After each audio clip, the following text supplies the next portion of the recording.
வணக்கம் மகளே. இந்த விட என்ன பார்க்க போகிறோம் பார்த்தீங்கன்னா, மெய்யழகன் அப்படின்ற படத்தை பற்றி பார்க்க போகிறோம். வாங்க பார்க்கலாம். படத்தை பற்றி சொல்லணும்னா, ஸ்டார்டிங்கில் வந்து ஒரு சொத்து பிரச்சனையில் இவங்க என்ன ஆகிடுது அப்படின்னா, சொந்த வீட்டையே இழந்துட்டு மெட்ராஸுக்கு போகிற நிலமை வந்துடுது. அதுக்கு வந்து ஒரு மனசு நடந்து அவர் வாழ்ந்த அந்த வீட்டை விட்டு போகணுமா அப்படின்னு ஒரு கவலையிலே போகிறாரு. திரும்ப அந்த ஊருக்கு வரவே கூடாது, இந்த சொந்தக்காரங்களால் தானே இப்படி ஆச்சு அப்படின்னு சொல்லி அவங்க மூஞ்சில் முழிக்கவே கூடாது அப்படின்னு அவங்க சென்னையிலே இருந்துடுறாங்க. என்ன ஆகுதுன்னா, அவங்க தங்கச்சிக்கு கல்யாணம். அவர் வந்து அங்கே இருக்கும்போது வந்து கூடயே பிறந்து வளர்ந்த குழந்த, அந்த குழந்தைக்கு கல்யாணம் அப்படி போய் தான் ஆகணும், வேறு வழியே கிடையாது அப்படின்னு வராரு ஊருக்கு. வந்தோடனே அவர் அதெல்லாம் பார்க்கும்போது அவருக்கு பழசெல்லாம் ஞாபகம் வருது. அப்படியே அந்த நினைவில் அப்படியே வாழ்ந்துட்டுருக்காரு. அதையெல்லாம் அப்படியே கடந்து போகும்போது கல்யாணத்துக்கு போனால் அங்கே தான் யதார்த்தமாக நம்ம கார்த்தியை மீட் பண்ண வைக்கிறாங்க. அங்கே மீட் பண்ணி அவருக்கு வந்து ஸ்டார்டிங்கில் பார்த்தீங்கன்னா, என்னடா இவன் நொனன்னு பேசிக்கிட்டே இருக்கானே அப்படின்ட்டு இவங்கிட்டேருந்து தப்பிச்சா போதுன்னு இருந்திருப்பார்.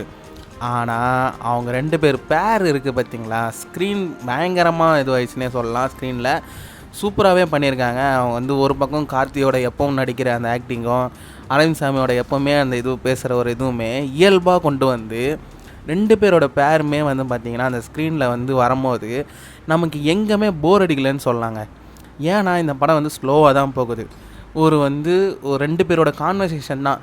என்ன இது ஷார்ட்டாக சொல்லணும்னா, ஒரு கல்யாணத்துக்கு கிளம்பி வராரு, திருப்பி வீட்டுக்கு போயிட்டு இது பண்ணுறாங்க. இது என்ன காலையில் கிளம்பி வந்து திருப்பி அடுத்த நாள் காலையில் வீட்டுக்கு போகிற இது கேப்பில் அவர் வாழ்க்கை என்னெல்லாம் மாறிச்சு, எப்படிலாம் இருந்துச்சு அப்படின்றத இவங்க 2 பேர் கான்வர்சேஷனை வச்சு சொல்லும் போது பயங்கரமாக இருந்துச்சுன்னே சொல்லலாங்க.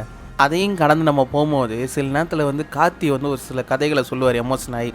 அந்த கதைகள்லாம் பார்த்திங்கன்னா அவர் சொல்லும் போது செம்மையாக இருந்துச்சுன்னே சொல்லலாம். நம்மளாம் அந்த சீட்டு எஜ்ஜில் வந்து உட்காந்து கேட்போம் போல இருக்குது. அந்த அளவுக்கு அவர் ரொம்பவே அழகாக சொல்லிட்டாருன்னே சொல்லலாம். அது மட்டும் இல்லாமல் ஒரு காலை வேறு ஒன்று சொல்லுவாங்க பாருங்கள், ஃப்ளாஷ்பேக்கு செம்மையாக இருந்துச்சுன்னே சொல்லலாம். விஷுவலுமே சூப்பராக காமிச்சாங்க. அது வந்து எனக்கு ரொம்ப பிடிச்சிருந்தது அந்த சீனு. அதுக்கும் கலந்து பார்த்திங்கன்னா எனக்கு ரொம்ப பிடிச்சது கிளைமேக்ஸ் தாங்க. நான் எதிர்பார்க்கவே இல்லை இந்த மாதிரி ஒரு கிளைமேக்ஸ் இந்த படத்துக்கு கொடுப்பாங்க அப்படின்ட்டு.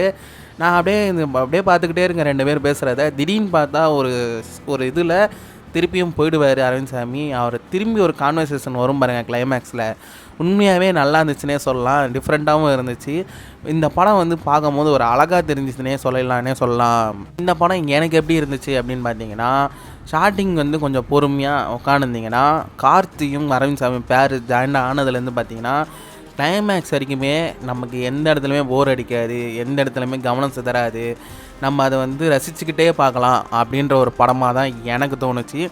நீங்கள் இந்த படம் பார்க்கும்போது உங்களுக்கு என்ன தோணுச்சுன்றதை கமெண்ட் பண்ணுங்கள். இந்த வீடியோ பிடிச்சினா லைக் பண்ணுங்கள், ஷேர் பண்ணுங்கள், நம்ம சேனலை சப்ஸ்கிரைப் பண்ணுங்கள். நன்றி மக்களே.